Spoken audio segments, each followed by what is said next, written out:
جناب نبی کریم صلی اللہ علیہ وسلم نے ارشاد فرمایا حسنوا اموالکم بالزکوٰۃ، اپنے مال کو زکوٰۃ کے ذریعے سے محفوظ کر لو۔ حسنوا اموالکم بالزکوٰۃ، قلعہ بنا لو۔ وداووا مرضاکم بالصدقہ، اپنے مرضوں کا علاج صدقے کے ذریعے کیا کرو۔ جب بیمار ہو جاؤ اللہ کے راستے میں صدقہ دیا کرو۔ اور واستقبلوا امواج البلاء، اور مصیبتوں اور تکالیف کی موج در موج، لہروں کا بالدعاء والتضرع، دعا اور عاجزی کے ذریعے سے مقابلہ کرو۔ اپنے مال کو محفوظ کرنا ہے تو اس کی زکوٰۃ ادا کرو۔ جس مال کی تم نے زکوٰۃ ادا کر دی وہ مال سب سے پہلے اللہ کے غضب سے محفوظ ہو گیا۔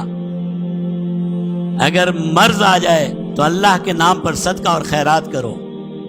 اگر لہروں کی طرح، طوفان کی طرح کی مصیبتیں بھی آ جائیں تو اللہ کے سامنے جھک جاؤ، آہوزاری کرو، اللہ سے دعائیں مانگو۔